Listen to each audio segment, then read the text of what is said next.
Guys, I think I gotta share this. I'm a gamer, right? I've been a gamer since I was about 6 years old. If any of you are counting gaming cred, I'll just tell you a little bit of my gaming background, right? When I was like 6 years old, it was the height of the console wars between like Super Nintendo and Sega Genesis, and I wanted video games. But the first games I ever played were the Sonic games. That was just at like a family uh, event, you know, over at their place. They had some video games over there. And I came back like, Mom, Dad, I want Sonic. So they got me Sega Genesis. That was my first console. Later I had N64. I've had every PlayStation console. I've never owned an Xbox, and I've never had another, besides the 64, I've never had another Nintendo system. But I played all my friends' GameCube, Wii, all that stuff, you know? So, anyway, since, I want to say 2008, yeah, that's when I started playing Call of Duty. My first Call of Duty game was World at War. That was the original Nazi zombies. And the second Call of Duty game I ever played, I still regard it as possibly the best shooter of all time. That was Modern Warfare 2. But not Modern Warfare 2, the one that came out more recently. The first Modern Warfare 2.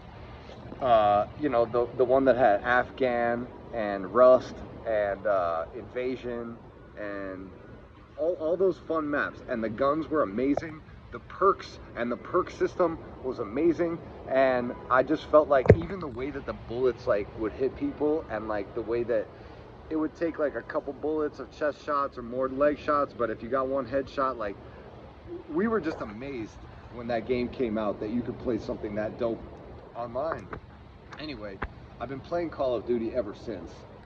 Of course, there have been some years that I was like disappointed with the game. I was so disappointed with Advanced Warfare that I didn't buy the game the following year. And I said, like, screw Call of Duty, I'm not playing this anymore.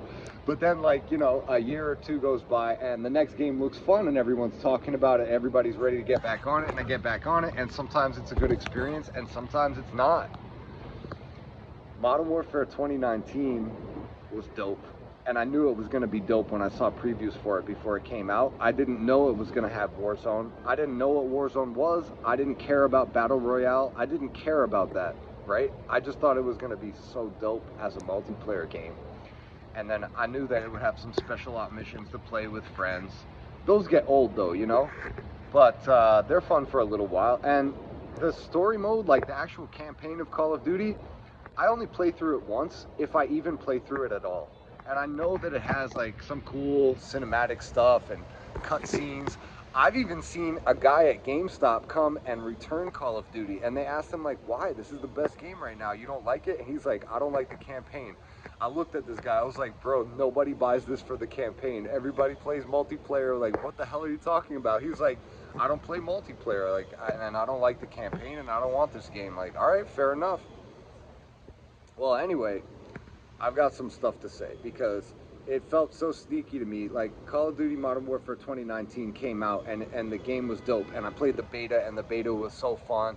Opening weekend or opening week, I forget how long the beta lasted, but like as soon as that beta opened, me and my friends were on it. Like, we were on that, we were playing, we were all teamed up, and I forget, I think that came out during COVID lockdown, right before COVID lockdown. Anyway, during lockdown, we were playing that game. And I know the rest of the United States was too. Whoever likes Call of Duty, there was mad people online. And it used to be that, you know, since I've been playing this game for, let's see, 2008 to 2026, I'm a veteran Call of Duty player, guys. Like, you're not about to just pick up the sticks and be like on my level of Call of Duty. I know that you think you are. I know a lot of you are laughing, saying like, nah, I'd beat this. You won't beat me at Call of Duty. And I'm proud to say that I've never used any kind of weird cheating stuff in Call of Duty. I've never had auto aim. I've never had Cronus. I don't have any weird altered style of controller that makes it so that you can aim and jump and shoot and slide all at the same time. I've never done any of that. So as my first issue, right, like over the last couple years. I didn't buy the last game. I forget the name of the last game. I bought Modern Warfare 2019, Modern Warfare 2, like the second one, and then Modern Warfare 3. And Modern Warfare 2019, that was amazing. Modern Warfare 2, that was a disappointment. It was a disappointment in both the multiplayer maps. I felt like they were just absolute trash. Like they didn't even try. But also the, you know, they took away Verdansk, and they took away, what was the name? Rebirth Island, right? Rebirth Island, which is basically, it's Alcatraz. For anybody that doesn't know that, Rebirth Island is Alcatraz prison island. It's the same. If you look up a photo of Alcatraz, you'll see it right away. There's the little sniper tower and the water tower and the housing quarters and all that stuff. And basically, it was the same game, right? Like they had you pay for Modern Warfare 2, but all the same guns and all the same stuff that you unlocked from Modern Warfare 1 carried over, but new maps and not the maps that you like. And I almost felt like I paid for something that's like a fucking downgrade. Like, why did I buy this game, you know? And never mind the fact that, like, we didn't really realize it at the time, but microtransactions, like, I've never bought a skin. I've never bought any microtransaction, I am proud to say, and I feel bad for the people that have, right? Microtransactions, if nobody knows, it's like little in-game things that you can buy. Like, yes, you already bought the game, but if you want a different camouflage for your character or your weapon, you can pay extra, real money, and you can buy those things in-game. And all those microtransactions and things that you can buy in microtransactions, they're not supposed to help you be better at the game than anybody else, but of course there were a few, right? There was the shotgun skin that basically made the shotgun that you put it on into a one-shot kill. And I forget what it was, but it's like these microtransactions, they're actually not aimed at the normal person. Normal people, they're either like me and they just completely ignore that stuff and it's just annoying. It's like this pop-up that's always trying to get you to spend money and you never spend any money and you're like, why does this shit always keep bothering me? Like, don't they know I'm not gonna spend? Well, there's these people called whales. Because like a lot of people will spend maybe $5-10 on weapon skins, something cool that they like, you know, stupid Ninja Turtle operator or Snoop Dogg or Nicki Minaj or whatever that other weird rapper's name was that ended up being a Call of Duty character and people paid to run around as Nicki Minaj in high heels in Call of Duty. When I saw that, I said like, what the fuck is this game? Like, there's no women in high heels running around in a war zone. They'll just get gunned down immediately. Like, what kind of woke, weird DEI garbage is this, you know? And then Modern Warfare 3 came out. We played through it. And after Modern Warfare 3, that game was disappointing too. At first, Modern Warfare 3 came out with all the same original maps as the original Modern Warfare 2, but they all felt a little bit different, a little bit tweaked. And to be honest with you, it wasn't as good of an experience as just playing the original Modern Warfare 2 game. I forget if that game was 2009. It must have been somewhere around there, but the original perk system and the original guns and the original, like, it was Task Force 141 versus Spetsnaz. There was no weird Ninja Turtles, there was no girls, there was no cartoony, weird garbage in the game, right? And it wasn't always asking you to spend money. And also, it wasn't a live service game. The original Modern Warfare 2 released, I think there was one DLC where you could get some extra maps, but basically the game never changed. You could still pop in the CD from Modern Warfare 2, go back and enjoy the same game that you remember from all the way back then. You could still enjoy that right now. So, anyway, it just made me realize that live service game updates, they're really no good. What's that called? Skill-based matchmaking, that's no good, because it used to be that when you played COD, you get a nice mix of veteran players, intermediate players, and noobs. And me being a veteran player, I mean, I don't mind if I play a whole match with other veteran players. I just appreciate it, like, wow, these guys are also good at the game. This guy's also been playing the game for so many years, you know? But what started happening is that people are just cheating. Because I know how this goes. I know when I aim at somebody and start shooting them before they aim at me, I'm gonna kill them.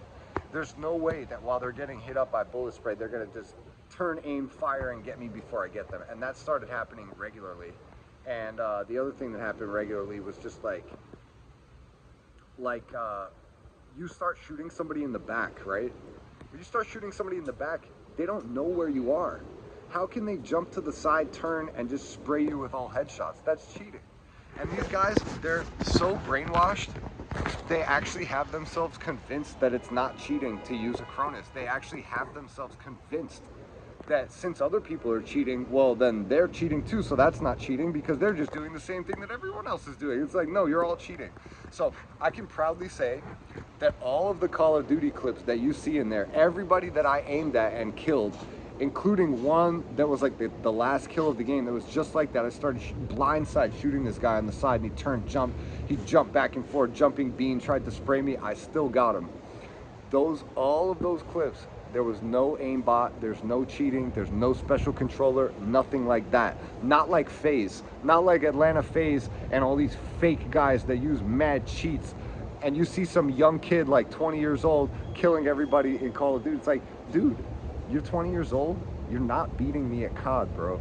Come pick up a regular PlayStation remote, come pick up a regular Xbox remote, and the only thing you're allowed to do is adjust your sensitivity in game. That's it.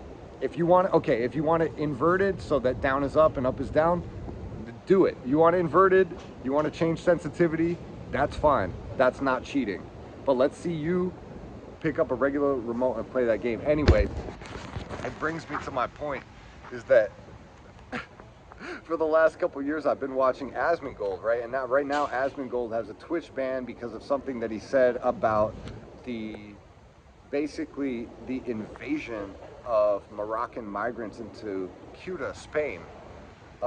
He's, you know, whatever, he basically said that he thinks Spain should take up arms and shoot all these people like it's an invasion, which I kind of agree with, right? Because it's like, this is America. If you have a gun in your home and somebody tries to barge into your home, never mind 6 people, 10 people, 60 people, 60,000 people, you got the right to shoot them, right? Because you're defending your home, because you don't know them and you don't know what they're gonna do. You don't know what their intentions are. You don't know if they have a gun on them. You don't know what they've done before. You don't know them. So if somebody was to break into your house, shoot them, right? And if you don't, you're risking yourself and your family. This is basically like the same thing that happened, that Asmongold was talking about Spain getting invaded. This town of Ceuta has 80,000 people. They got invaded by 60,000 Moroccan migrants. That's an invasion. I think you got the right to defend your home too. And how do you defend something? With force.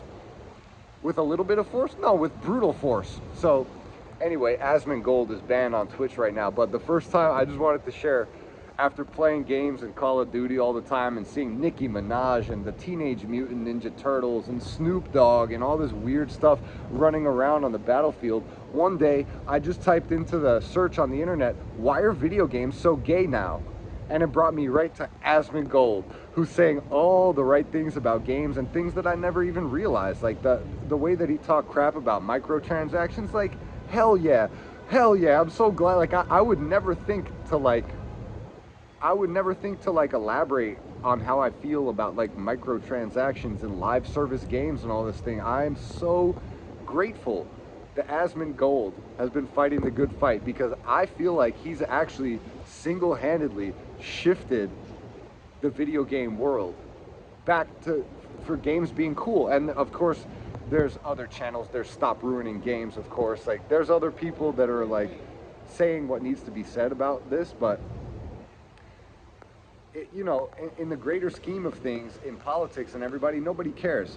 And especially in the news media, all the news media says about video games is like, historically, when a kid does something wrong, usually a violent crime or a shooting, they love to blame video games. Oh, it's Grand Theft Auto's fault. It's Call of Duty's fault. Oh, he did a shooting? Does he play Call of Duty? Like, where do you learn that from? It's like, no. We all understand the difference between video games and real life. I've played Call of Duty for, it's gonna be coming up on fucking 20 years. I can't believe it. And I've never even thought about shooting someone in real life. So that is a terrible comparison. But anyway, yeah, I just wanted to talk a little bit about how I feel about Call of Duty, because that's mainly the game that I play. I do play other games still, which I'd love to show you guys if you're interested. Maybe I'll stream some games onto my channel. And I think they should unban Asmongold. I think they should let him express his opinion, because after all, that was a very valid opinion for him to express. And after all, that's the same thing that you would do if somebody broke into your house, right? What if they break into your country? It's a good question. Anyway, what do you guys think? Do you guys like live service games? Have any of you guys been gamers for a long time? Do you still have your old games? You pop in a cartridge or a CD from back in the day and it's the same exact game you remember. It hasn't been updated. It doesn't ask you for any microtransactions, and it's just a pleasure to play. Like, you could go back on N64 and play, Zelda Ocarina of Time and relive the magic. You know what I'm saying? I miss old video games. I think that all these video game companies, they need to get rid of their DEI programs. They need to get rid of their blue-haired women and all these woke, trash DEI people, and they need to bring back men, the real men who made video games before, who understand how cool video games are supposed to be and are dedicated to, above making top profit and maximizing profit, that these guys make sure that they're actually making the game cool. Like something that we'd want to play and we're like, wow, this is dope, because that's who they used to have. And now, if you look, they have all woke DEI, blue hair, liberal women, but I hope that that's shifting. That's the last time that I've seen, from Blizzard and Activision and all these DEI higher studios. You need to bring back real game designers, because the real gamers are still out here. Anyway, shout out to Asmongold. Shout out to all real gamers. I'm gonna do a video soon. I'm gonna show you guys all my consoles and all my games that I've had throughout my life, because I've seen this video, like, I think it was last year, 2 years ago. It was called Gamer Cred. And this guy was giving Gamer Cred scores. I wanna know my Gamer Cred score, bro. I want somebody to tell me, like, out of all the games that I've played, finished, haven't finished, didn't like, what's my Gamer Cred score? But anyway, this is Constant Dystopia. 98% of the people watching my videos are not subscribed to my channel. Could use your support. Like, comment, and subscribe, but don't write anything stupid. And I'll catch you guys on the next exciting episode. Peace.